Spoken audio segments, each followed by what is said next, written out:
Thanks, ladies and gentlemen, for making your way back to Just the Worst Movie Review Podcast. This is episode number 4, and I'm your host, Billy Donnelly, who you can find at thisisinfamous.com, joeblow.com, as well as here at Just the Worst Podcast.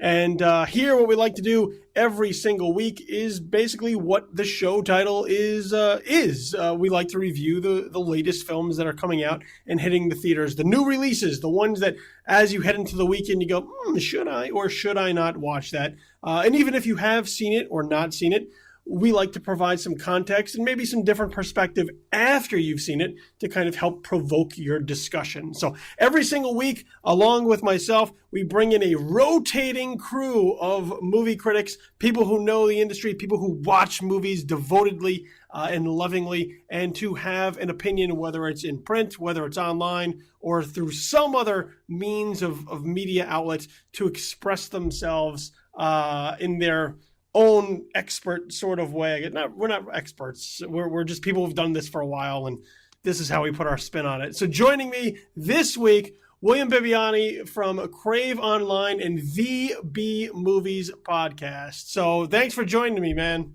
Hey, thanks for having me on, dude. I always love talking about stuff and things. Things and stuff and things. You know. Stuff and things and stuff. But it's an opportunity to shoot my mouth off. I'm always happy. Well, it's always nice to have another Bill on line too, because I find that we just can never shut up. I guess that's true. I hadn't really thought of that before as sort of a trademark of having that same first name. But now that I think of it, sure, why not? I don't know any quiet Bills, so yeah. So Fair there enough. you go. Fair enough. So as we always put it every single week, people always go, but why do you call yourself Just the Worst Movie Review Podcast? I thought you guys know what you're talking about. And we do. How long have you been at this? How long have I been, which part? Being a film critic, having a podcast? Being a film critic. Being a film critic, on and off since the early 2000s. I took a break until about between college and about 2010. I was trying to get involved in different aspects of the industry, and this didn't seem like the way I wanted to go. But then around 2010, I just sort of found myself finding this being my niche. This is the thing people would pay me to do. And I just really started dedicating myself to it full time. And I publish about between like 60 and 80 articles a month nowadays. I hosted the B Movies podcast.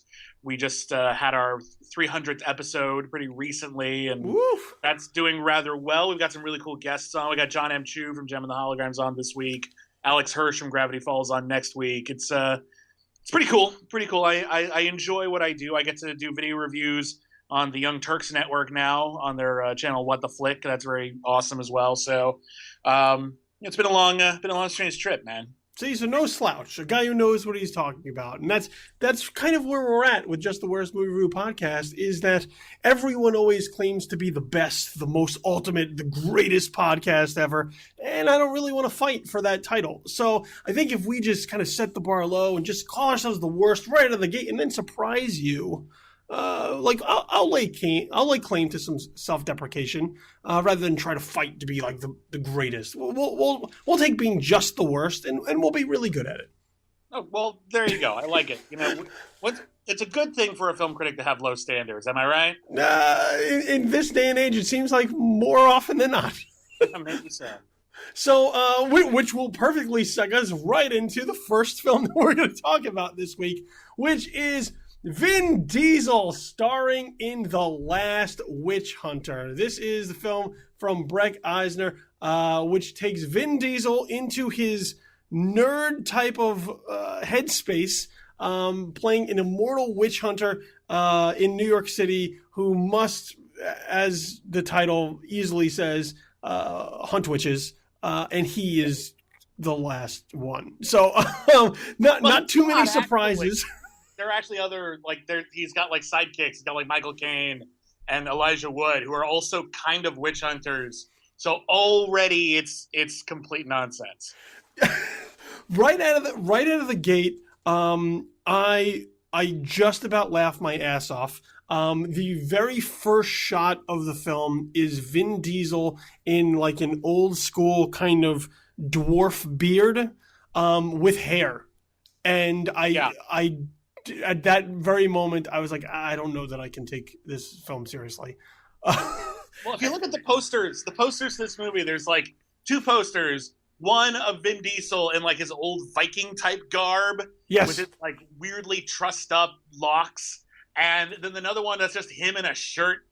And both of them look like, I don't even know what the body language is trying to tell you on that. It's just like, and Vin Diesel stood here for a minute.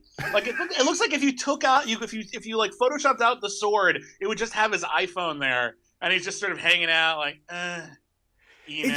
It's a truly bizarre film. Like, this is a truly bizarre film, because it opens in, like you said, going back to like this Viking type of like Dark Ages, and I was like, is this really the movie? Like, how is Vin Diesel going to pull this movie off? Like, he still has like this very distinct, like Brooklyn-esque type accent going on.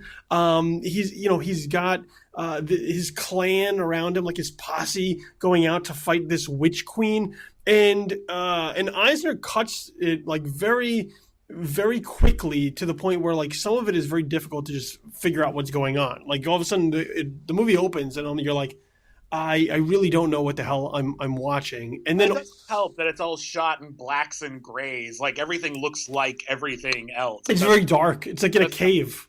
Yeah. This movie feels like it was assembled piecemeal from other not even that much better films. Like obviously it's got a Highlander element here. Vin Diesel starts the film as, an ancient guy with a sword, sort of dies doing something cool, and then it turns out he can't die forever. And now it's the present day, and he's kind of owning it. He's kind of enjoying it a bit.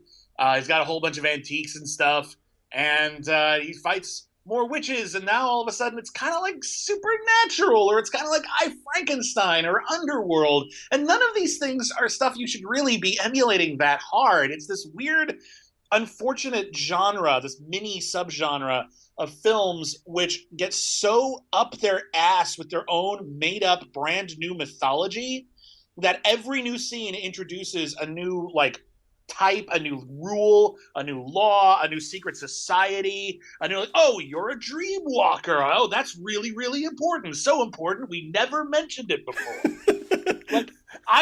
We did not get your Cliff's Notes. We're not reading the Dungeon Master's Guide to The Last Witch Hunter. We don't know why any of this is important. When you're doing a movie like this, it's really important to try to keep the new stuff you're introducing to the world pretty straightforward and simple and easy to follow, and not just pull stuff out of your ass all the time, so that the stuff you do introduce can have weight, can have dramatic resonance. And there's none here. It's just bounding through the pilot episode of this show no one's going to pick up.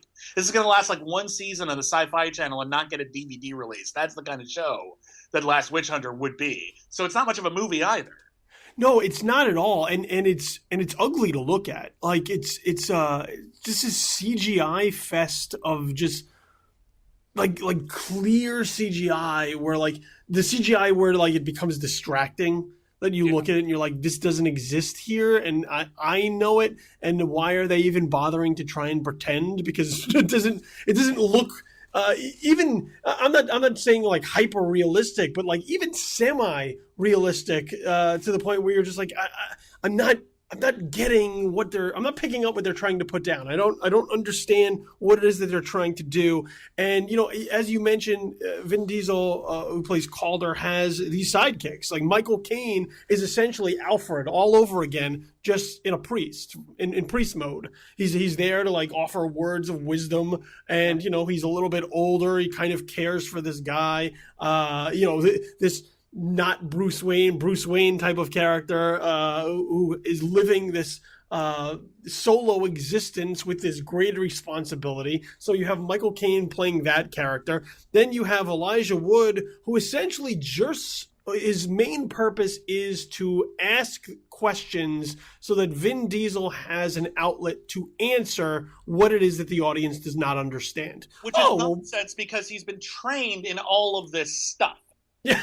the whole point is that he's like the new priest who's going to guide Vin Diesel. Like, he's been training for this for like 20 years to be the guy who will replace Michael Caine and be Vin Diesel's all-knowing, smart dude guy. And now he needs stuff explained to him. And there's moments where it sounds like he actually does understand stuff. And like he is actually kind of useful in interrogations and things. And then, yeah, the whole movie just feels really just thrown together by going to tvtropes.org and then just picking the ones that seemed right and then shoving them onto cue cards and then laying them out one after another. Oh, and there's a girl now, and she's got a bar, and the bar explodes, and now Vin Diesel owes her one, and they're gonna fall in love or something.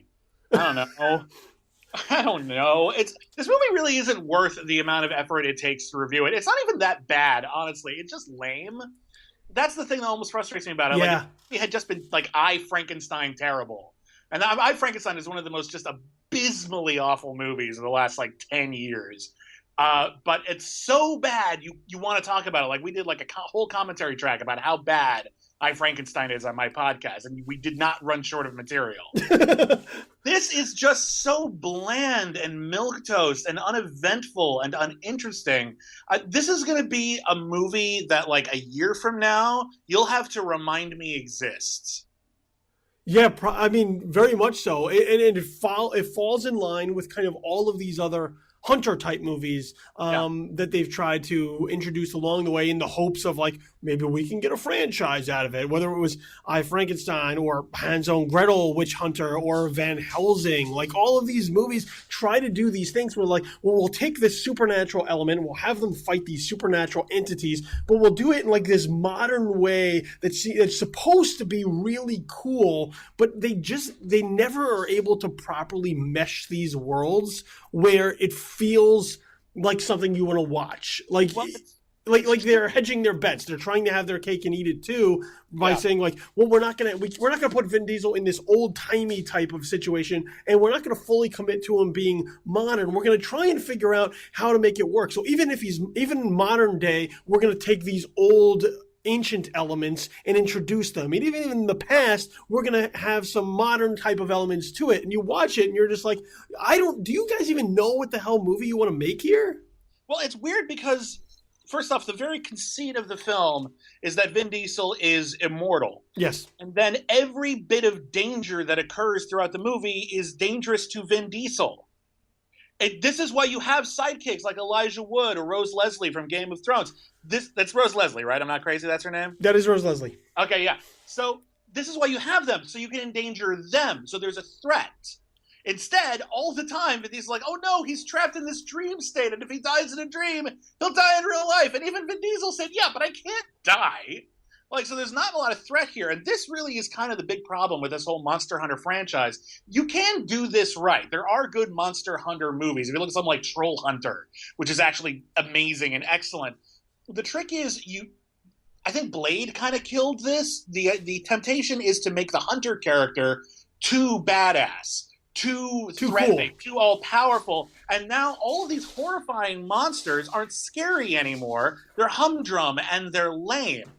And it doesn't really function anymore. It's no longer cool. It's not like if the journey was harder for a character in a story like this, then it works. And that's why a show like Supernatural works really, really well, is because those guys are monster hunters. They're professional monster hunters, but there's enough time to dedicate to them being scared or worried or actually threatened or in danger, and then become a badass. When you only have like an hour and a half or 2 hours, you're really trying to hammer home how cool this thing is so you can sell the t-shirts and the action figures. And it's not cool because you haven't actually given the hero anything to overcome other than dumb plot devices. It's not a good movie. There you go. Yeah, it's one of those things where it's they always want to try and tell you or force you or shove down your throat how cool this thing is, rather than just letting it be organically cool. Like, if it was organically cool, you could watch it and be like, oh, he's a badass. He does this, he does that, he does that. Oh, that's pretty cool. Instead, they're like, but look how cool he is. Look, he wears a trench coat. And look at the cool car he drives. And he's got all this cool shit and ammunition in his house. And he hangs out with Michael Caine. Michael Caine's cool. Like, there's all these things. To be fair, Michael Caine is cool. Yeah, there are all these things that are like cool, cool, cool, cool, cool. And when you tell people so many times like how cool something is, they tend to look at it and go, but is it really cool if you got to tell me so much? The only cool moment in this whole movie, and it's a legitimately cool moment, and it's weird because it's such a ripoff. It's, you know, that shot in Ghostbusters where Dana gets up from her bed and she sees all of like the ghosts shooting out of Ghostbusters Tower over New York.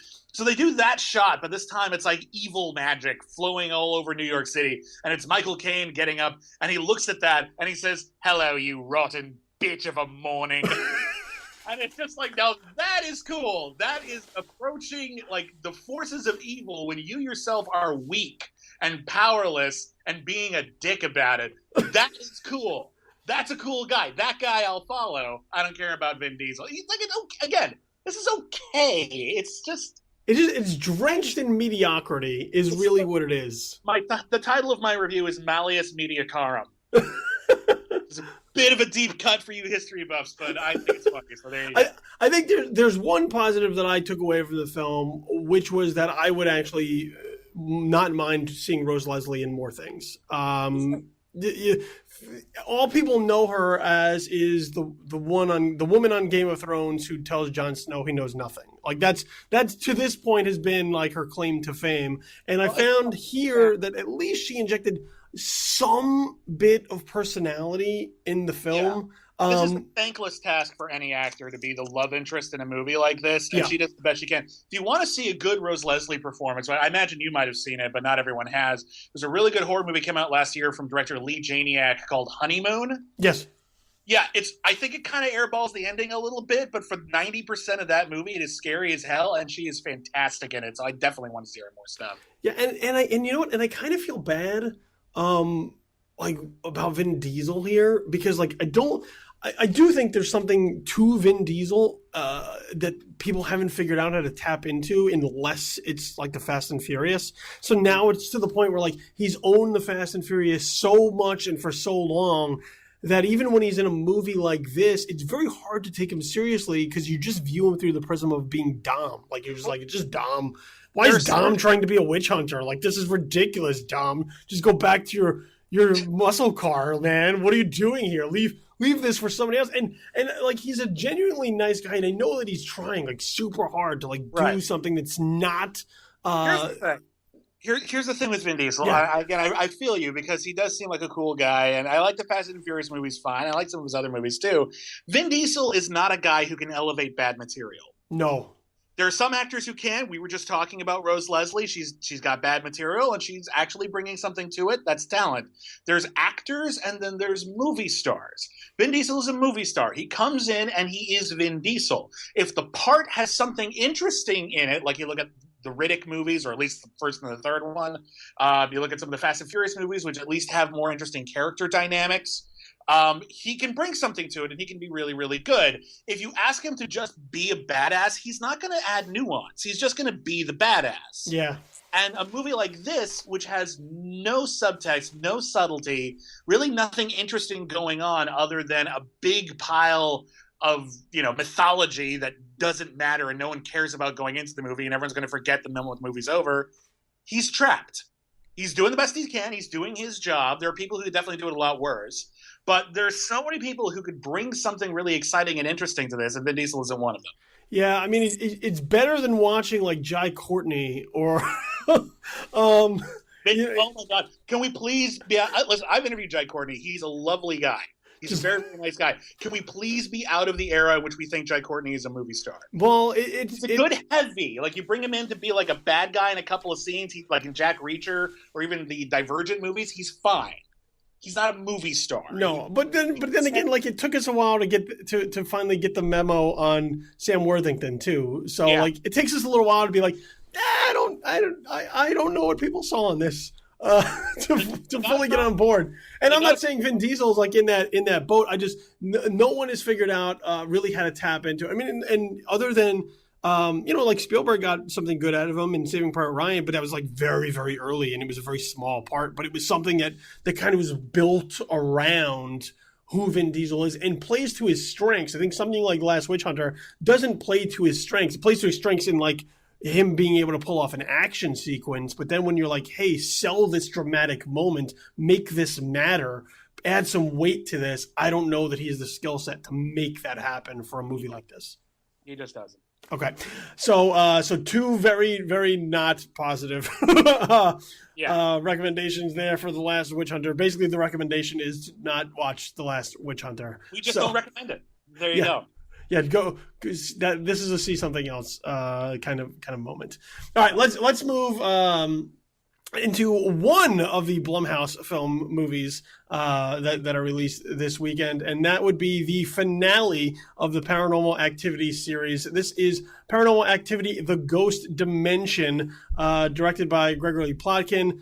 Jason Blum, of course, producing. And in this one, this is the film that is supposed to tie it all together, that's supposed to answer all the questions that have been raised over the previous 5 films, and kind of wrap everything up and put a bow on it. So at least you have some idea of how the mythology is played out, where things have been going over the years, and how it ultimately ends up.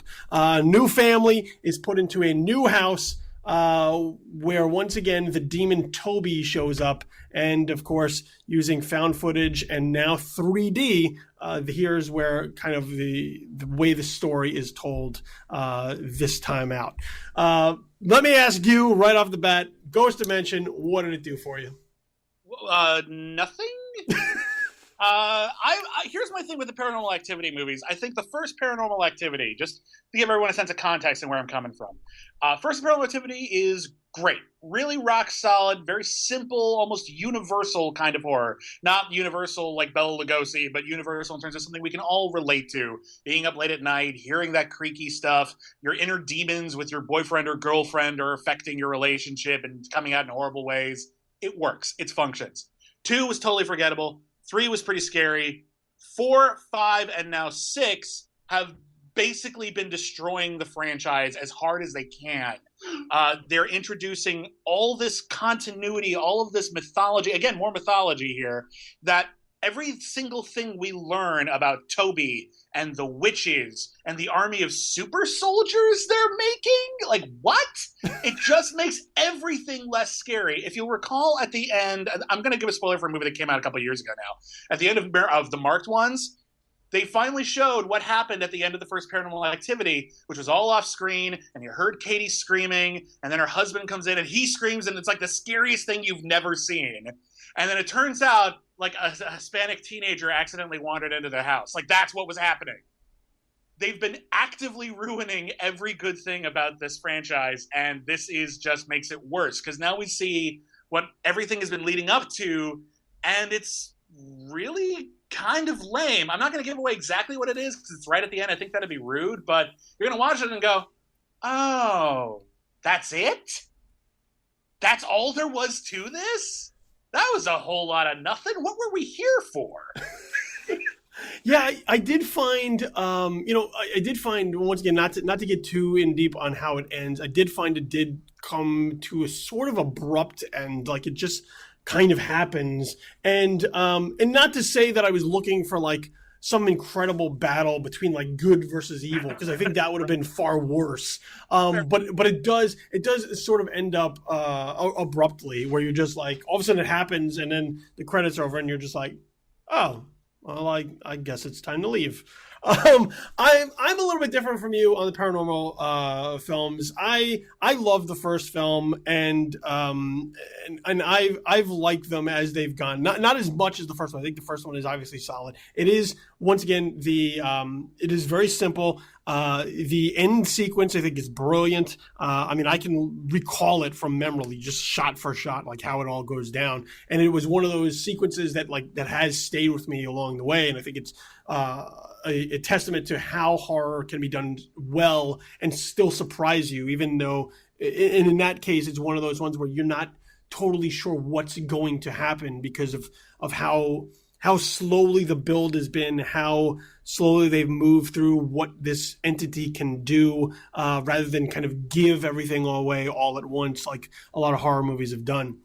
I've kind of been ride or die with paranormal movies as they've gone. I've been one of those people, kind of kind of a completionist here. Like I've wanted to know like what's been going on. So as a result, every time I go in, I'm interested because I'm like, okay, what is going on? Like where is this mythology going? But are you satisfied now that you know the answers? That's my thing. I feel like this is like oh God, I feel like this is like Lost, where once we got the answers on Lost, we were like, oh, that kind of ruins Lost.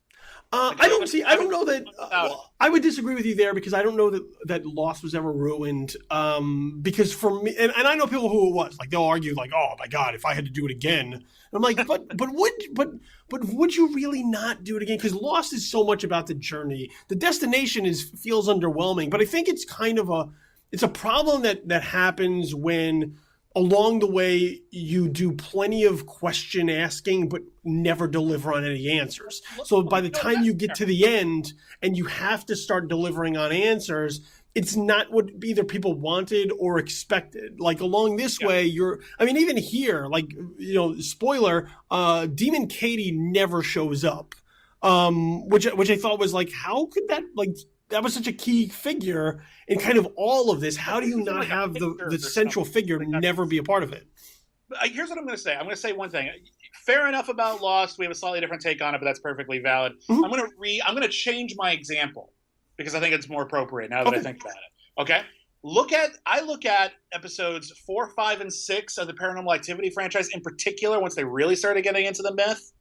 The same way I look at Halloween 4, 5, and 6, when they just started shoving it. Oh, and there was an evil cult. Yeah, that's all that's going on. That's what was happening all along. You're really interested, are you? And I'm just like, you just made Halloween 1 less scary. Because now it's not something that can happen to anyone anymore. It's the sort of thing that can only happen under these very weird auspices and very strange rules.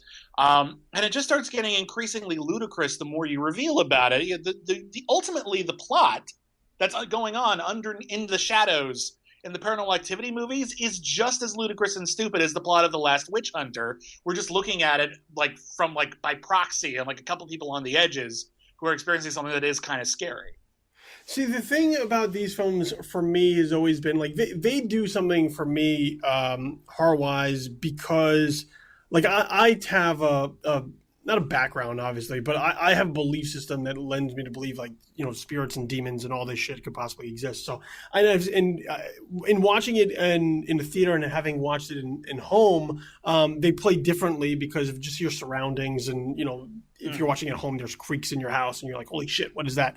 And you're watching in a theater and you're thinking through like, well, if I'm home, wait, I remember like blinds moving and things of that nature. I think what the Paranormal Activity movies have done well along the way is like the tension that they've always managed to kind of build along the way, using the devices that they've had at their disposal. I think that's where they've been strong, kind of having these steady cameras where something off is going to happen.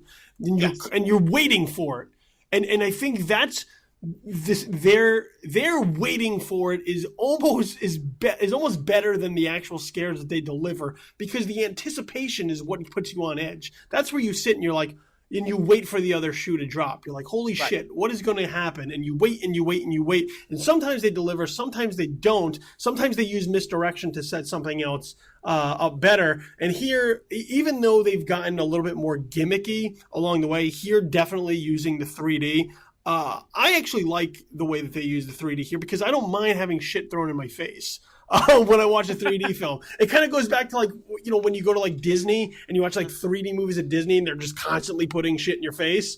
And you're like, well, this actually feels like 3D as opposed to like you watch other things and you're like, well, look at the beautiful depth of field. And I'm like, yeah, but it looks so far away. Like, what's the difference? My whole thing is, listen, You unloaded a lot of stuff here, and I'm trying to figure out which piece to pick up. But let's start with the 3D. For me, it's always frustrating when you have what is essentially good or bad. I don't consider this a pejorative, but what is essentially gimmick movies. Mm-hmm. All right, the found footage thing is always kind of a gimmick, and Paranormal Activity's gimmick is that it's found footage. And now they're like, oh, but now our gimmick movies need a gimmick. And I'm like, ooh, you're resorting to something. You're out of story ideas. And sure enough, the story that they're actually telling in this is enormously repetitious of previous Paranormal Activity movies to the point where they start watching previous Paranormal Activity movies in the film and like taking notes. Like it's actually kind of weird and strange. And then the idea of the 3D is that when you're looking through most of the video cameras in the movie, it's not 3D. You can take off your glasses and you can tell it's not 3D at all. And then if you're watching it through this ghost camera the guy finds, which is all souped up so he can see ghost shit, then it's in 3D because it's a spooky special camera. And that I was actually kind of into for a little bit. It was sort of this William Castle gimmick, you know, or it's just like, oh, it's like you're wearing the 3D glasses in 13 Ghosts, and only you in the audience can see the ghosts. That's kind of cool. And for a bit, it looked like they were going to be actually kind of subtle with it. There were just these like strange discolorations and things in rooms, or like there's a few too many, like, you know, when like it's bright out and you look up at the sky and you see like all your little eye floaters. Yes. It's like, oh, so Toby is just a whole bunch of eye floaters. Oh, okay. But then as the film progresses and you see more of Toby, he looks like every CGI bit of sludge. He looks like the same stuff that they used to make the CGI Goosebumps title card, but black. And it looks so not scary. It's like, it's so cheesy and terrible. And it turns what was once subtle and creepy into something that's enormously in your face. I'm okay with in your face. You want to like drive angry is stupid, but it's fun and it's just unapologetic about its 3D and its in your faceness. Or something like My Bloody Valentine 3D, same director, but what are you going to do? Here, it's such an about face from the rest of the franchise that what it does is it takes away any actual horror going on and leaves you only with something that'll startle you. Yes. And this franchise has always been really, really good about startling people, but I feel like by this point they've got it down to way too much of a mathematical science, to the point where I could actually, like, I was actually conducting the film like Hitchcock at the end of Hitchcock. Like, I'm just like, and she's going to look under the bed, nothing there, going to look out the window, she's going to say, oh, there's nothing here, and then boom, startling, and sure enough, there it was. It's getting too predictable, and instead of changing up the way that the scares work or the way that the actual horror affects the audience, all that they're doing to keep it really interesting is adding more gimmicks and adding more mythology that's getting increasingly ludicrous. I don't think this is the right approach for this franchise, and I actually really hope Blumhouse is serious when they say that this is the last one. And not because I never want to see another one, but because at the very least, I want this to die for a while and then come back real subtle again. Yeah, I would agree. Like, I think this story is tapped out. Like this, you know, similar to the way that, like, if you were ever going to make another Terminator movie, like, I don't want to hear about John Connor anymore. Like go do something else. Like, I think here, this family... John McClane ruins Die Hard. Yeah, he's been doing this so much. He's become the action hero cliche that John McClane was originally excited because he was different than that. Yes, like it's the exact opposite. You can continue Die Hard all you want, just pick another hero. Yeah, go do something else. Yeah, someone else, random dude, just not Jai Courtney. And we're fine. And I feel like Paranormal Activity, you could just take this motif, abandon all the mythology again, drop it, maybe put in a hint about it someday if you want. What I would like to do, here's how I think you say the Paranormal Activity franchise. Let it die for like 3 years. Don't touch it. Don't talk about it. And then when Blumhouse or whomever comes out with their next big horror movie for Halloween, without even telling anyone, open it up with like a 15-minute Paranormal Activity short. And build just from there. Pure horror film, very short and simple, just people around their house. Don't even let people know what's going on. And then at the end, you say Paranormal Activity or something, and just let it be about these short scares. Because I see a lot of horror films on the internet that are very similar to Paranormal Activity. They play it in a very similar way, and they're very, very creepy, and they're very efficient, and they're not so long that you get tired of them, and not so long that you feel the need to add in unnecessary plot that detracts from what's actually scary about it.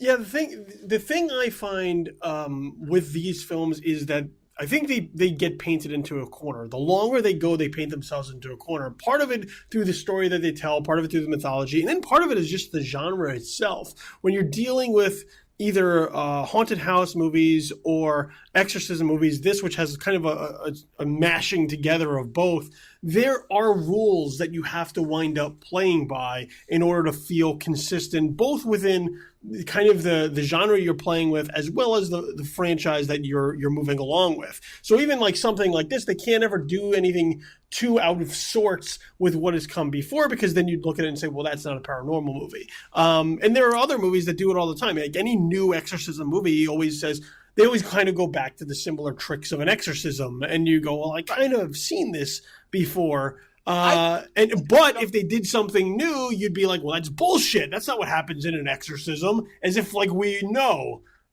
Well, here's what I'll say. I appreciate that there are conventions to a genre. And I actually think it's too often the death knell of any horror franchise when they try to get too clever with it and they try to do something very, very strange. You look at like the second half in particular of the Friday the 13th franchise, and it's all just them, just filmmakers getting bored with it. Okay, screw it. It's Jason versus Firestarter. I don't know. We got nothing. We don't want to have him just in the woods killing people again. We've tapped out. All right, I appreciate that, and I find that most of those movies tend to not really age very well, and what we remember is sort of the primal simplicity of what made the concept work in the first place, which is why I think Paranormal Activity 3 was actually a very effective way of doing it, because it took everything that worked about Paranormal Activity, but what they did was they had different filmmakers with a different aesthetic playing out the scares in a different way. There was that whole oscillating fan gimmick. Yeah. Which was very Paranormal Activity, but I was amazed at how much mileage they got out of it. Yeah, it was a new wrinkle.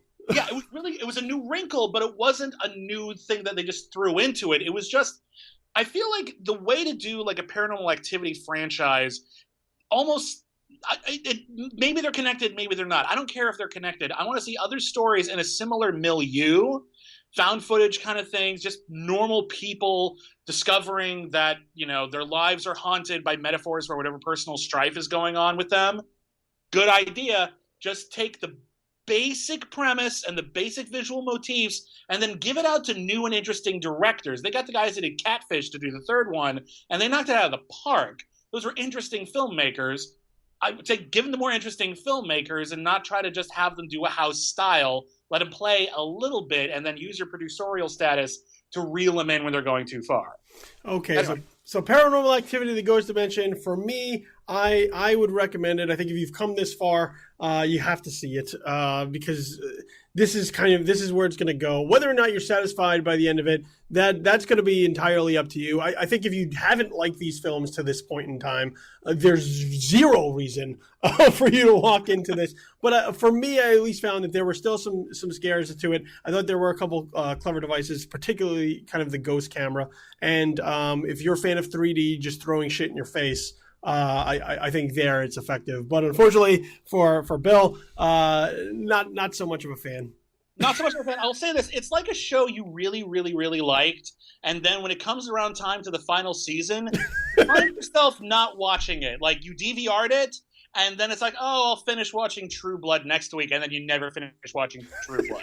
Like that's how it is for me. I liked it, but I don't think if you're not diehard on this franchise, you don't have to see this one. You're really not missing that much. If you are diehard, obviously you're going to see it. Nothing we say is going to make an immediate difference.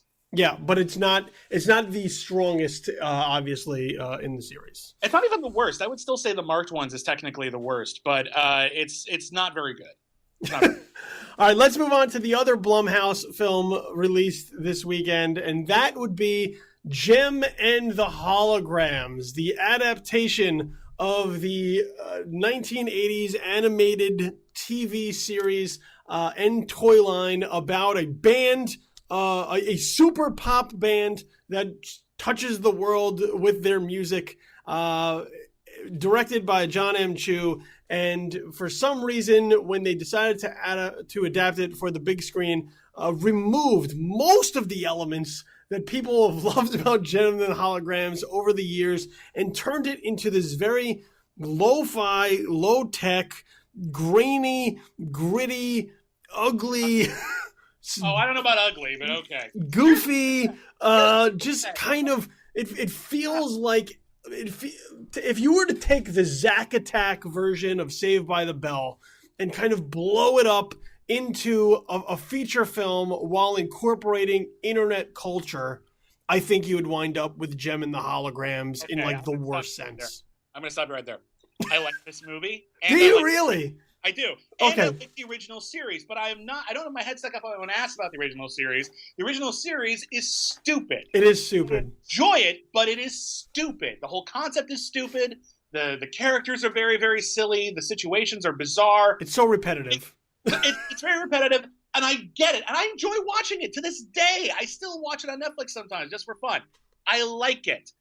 And what I hear about everyone complaining about, oh, this new movie doesn't, have all the gem and hologram stuff I love.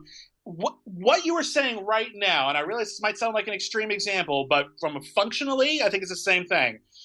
This is the weekend Batman Begins came out. Everyone's mad that it's not the Adam West show.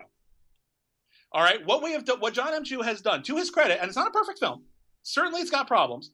But what he has done is he has stripped off all of the really dumb stuff and left only the basic, simple heart and soul of the series, which is almost rudimentally simple. It's just about these young girls, and they start their band, and then fame comes in and starts tearing them apart. We've seen that 1,000 times before. And then what John M. Chu, to his credit, starts doing is he starts gradually ladling all of the nonsense on top of this movie like cheese fondue or something until it's at the end of this movie. I'm not going to give you too many spoilers, but I'm going to say this. At the end of this movie, it is almost exactly like the show, except for a few elements which are being set up that they can be exactly like the show in the sequel. This is building up to it. This isn't starting off with Batman in the Batsuit. This is starting off with a situation that gets a normal guy into a Batsuit. And I actually am fine with that because unlike the last Witch Hunter, which threw a lot of dumb crap at us all at once, here you're starting with something I can relate to, and then you're letting it get gradually crazier until I don't mind that it's crazy and I actually have a connection to the characters and I enjoy that it's crazy. See, my issue with that is that it feels like the origin story that nobody ever needed to know. Like Batman Begins, as an example, at least did something different with Batman or told elements of Batman that you hadn't really known about. Like how did Bruce Wayne became Batman? And you're like, I never really considered that because he always just started as Batman. Like I know the whole deal about, his parents being murdered and then he became Batman. But much like Jesus Christ, I don't really know what happened a lot in the beginning. I know how he started and I knew he was Batman or Jesus, and all those years in between are kind of a mystery. So I think Batman Begins in that respect at least did something to say, like, well, let's tap into the mystery. Let's kind of try to put a practical approach on this and say, well, maybe this is how it came along the way, that this young man who had his parents murdered ultimately became a superhero, an iconic superhero. Gem and the Holograms, I don't know that I was ever like, but how did this all start? Because you go back to the animated series is dumb. Like I remember my wife was super into it. I bought her a DVD box set of it like a long time ago, before it was like released and before it was streaming. I had to like do a hunt for it because she was like a fan, and I searched for it. And one night she was like, "Let's watch it." So we cracked open a bottle of wine and we watched it. And it is extremely dumb. It is extremely dumb. It is extremely repetitive. Every episode begins with Gem and the Holograms. The guy cartoons at the time. He-Man is also dumb. Transformers is also dumb. They're all dumb. I'm not trying to slight it as like because it was made for females. I'm just saying the way that the story was told is like Gem and the Holograms want to make music. The Misfits, who are like their rival band, try to put them in these situations where they kill Gem and the Holograms. Somehow they're able to escape from this death-defying situation in order to play this amazing show for their fans. And by the end of the episode, the Misfits have once again put them in a perilous situation and leave a cliffhanger for the next episode. And you watch it, you're like, Gem and the Holograms are kind of dumb. Why the fuck wouldn't they just stay away from these other band? And why is nothing happening to this other? They are trying to commit attempted murder. What kind of a children's cartoon is this? These girls, Gem and the Holograms, they need to become a hit band so they can raise money for their foster home. Yeah. She owns half of a record company, and she now has like a machine that creates photorealistic holograms projected out of earrings.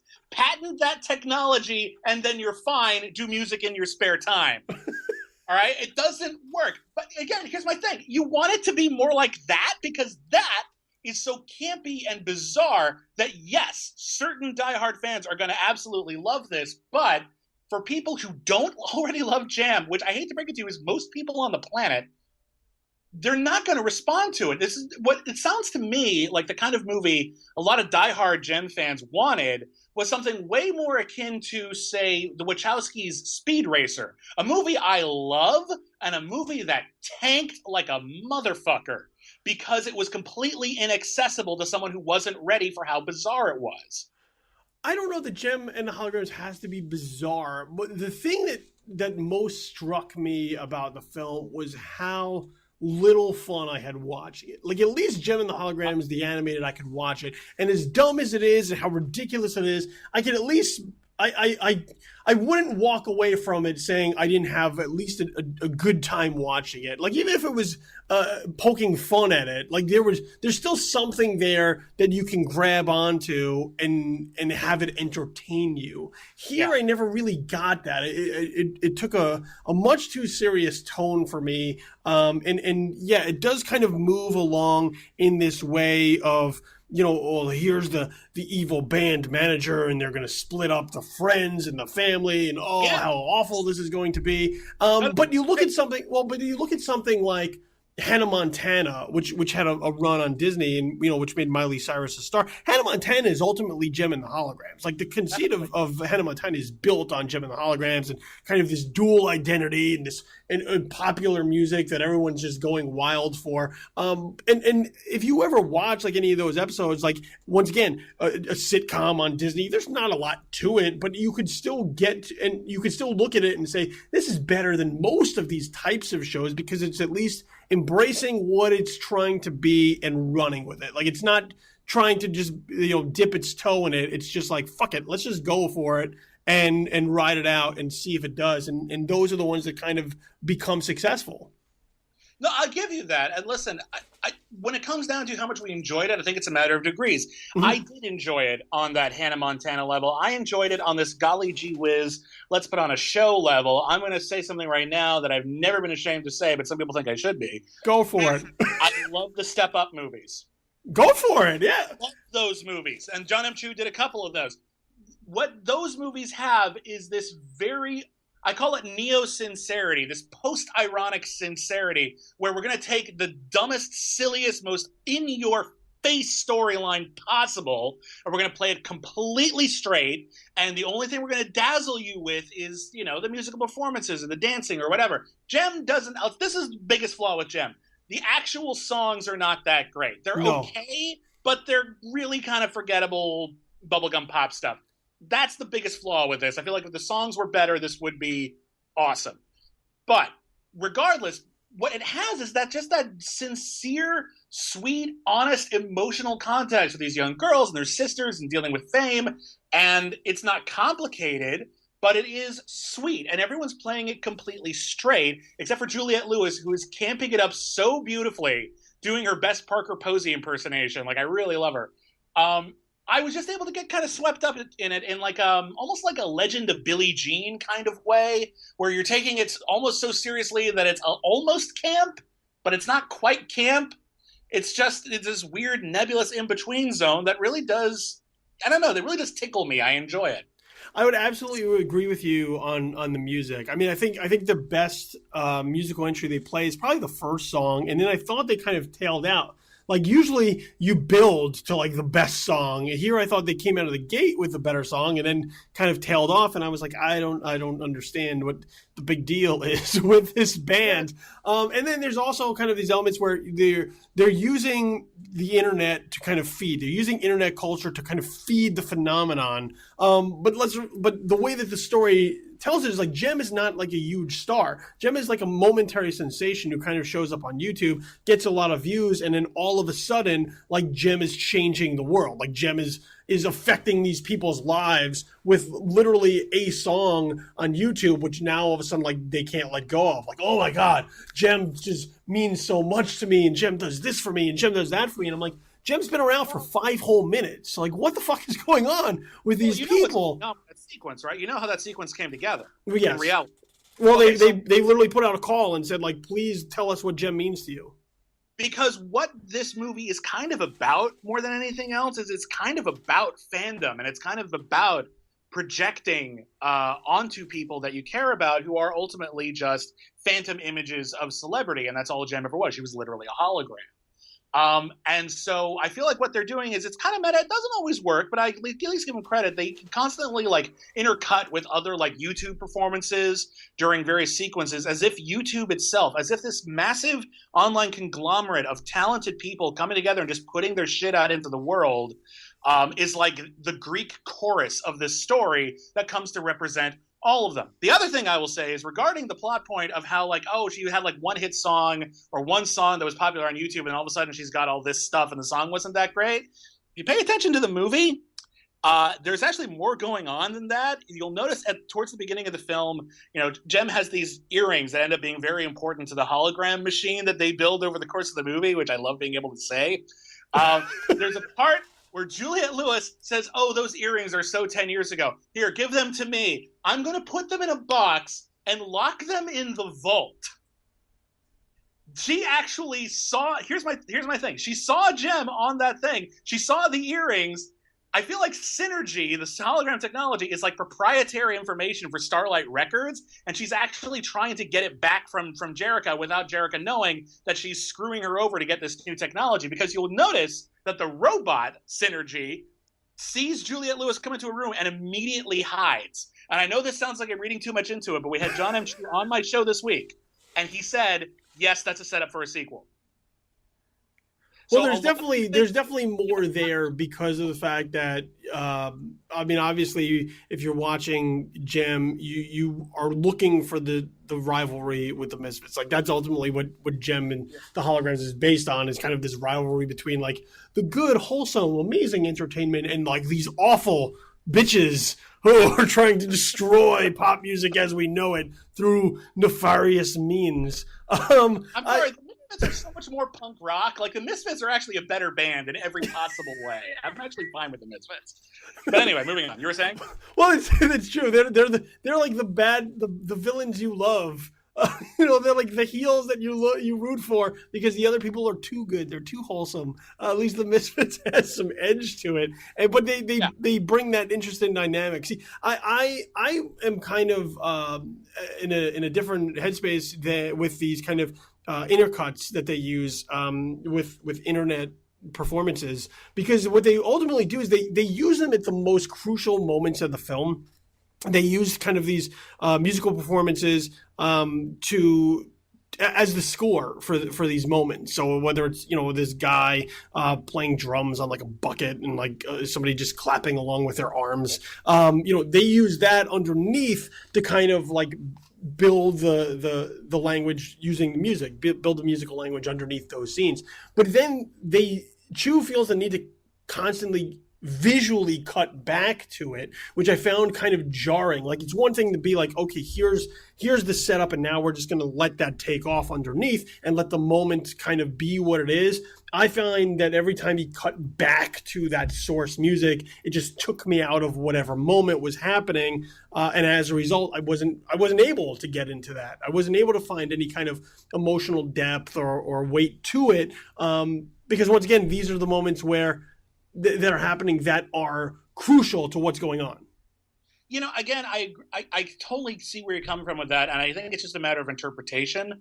If you're really focused on only Jerrica's story, Jerrica as an individual entity, yes, but if you view this entire film as kind of a metaphor for everyone on YouTube trying to achieve this, I actually think it kind of works. So, but that's certainly fair. I will say this. I admire that here is a movie that really could have been slopped together in the Disney machine mold and probably would have been fine, but whatever. And here, at the very least, is a filmmaker who's trying to do something kind of interesting, thematically, visually. You can say it has problems all you want, knock yourself out. This movie has hilarious plot holes. There's a part towards the end where they have to break into Starlight Records, and there's this whole bit of, oh man, it's going to be so hard. The security is crazy up at Starlight Records. And I'm sitting there, I'm like, every single one of you having this conversation works at Starlight Records. You can show them like your badge and enter the building. There's no reason why this has to be a plot point right now. No. And a part of me just shakes my head going, oh, Chu. Oh, you silly man. Because if you look at Step Up 3D, which is one of my favorite movies ever, and that's not an exaggeration, it has plot holes out the yin-yang, but they move so quickly you don't care.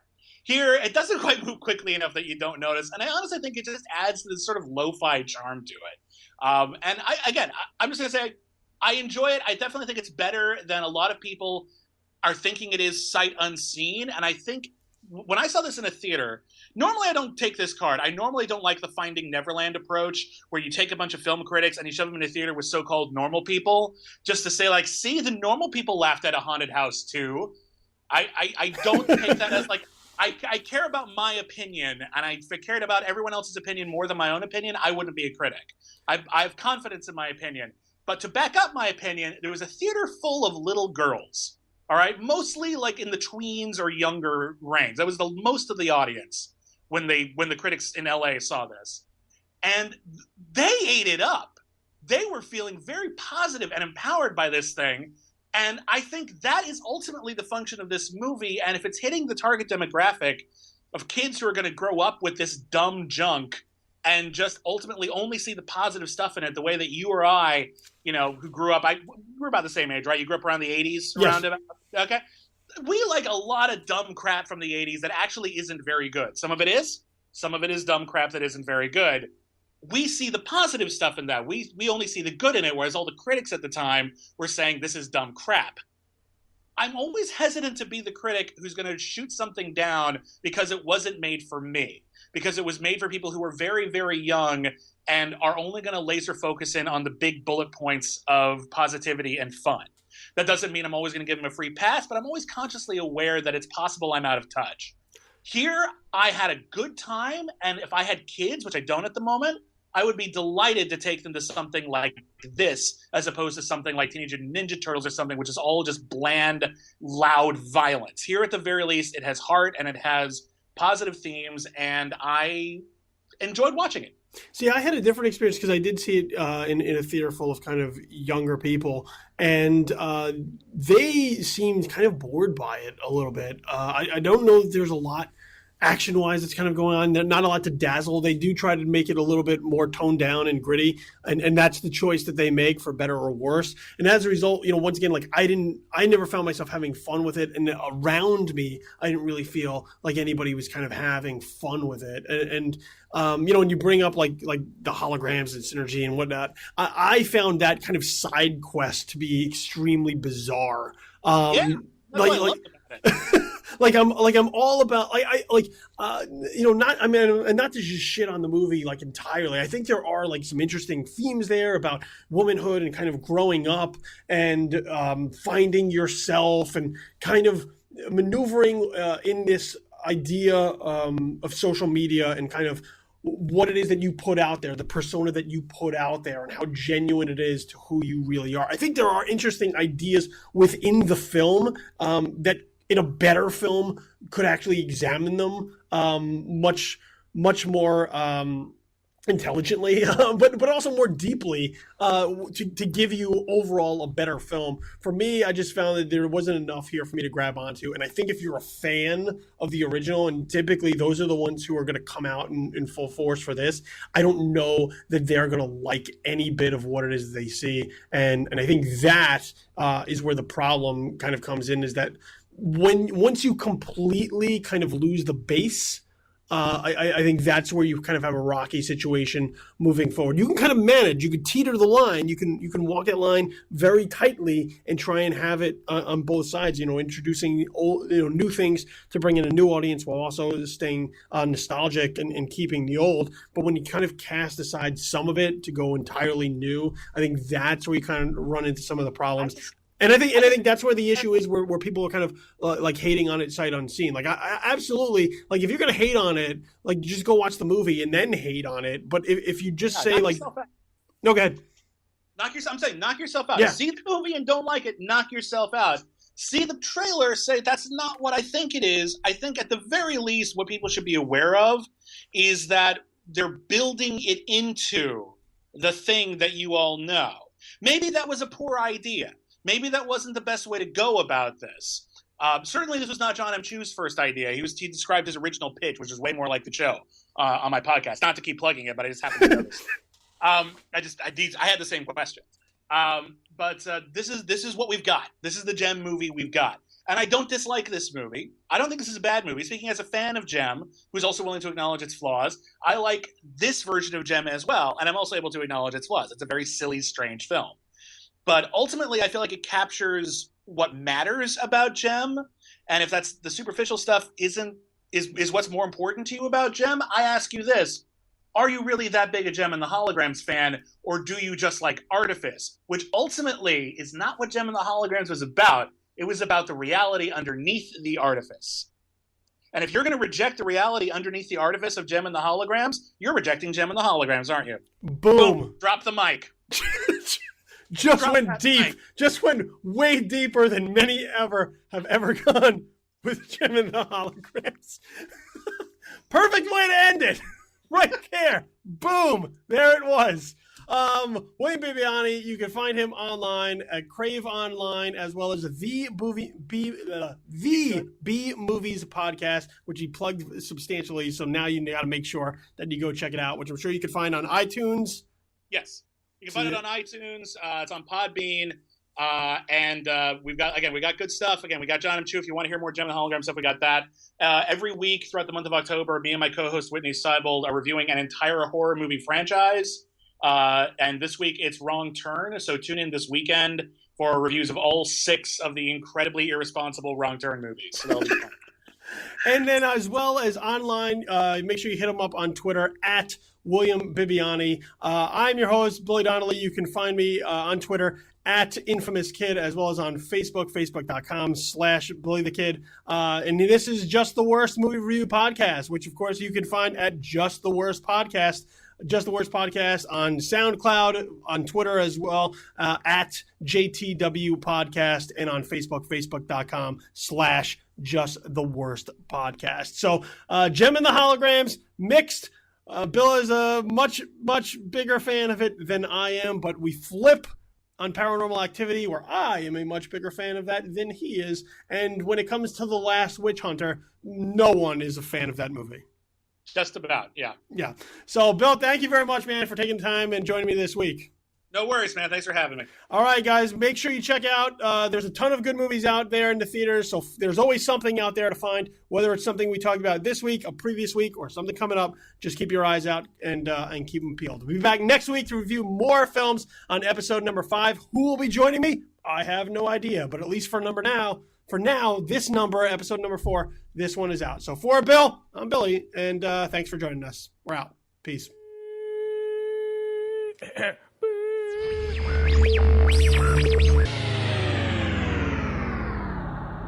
Just the Worst Movie Review Podcast, episode number 4, has been a presentation of Just the Worst Podcast Media.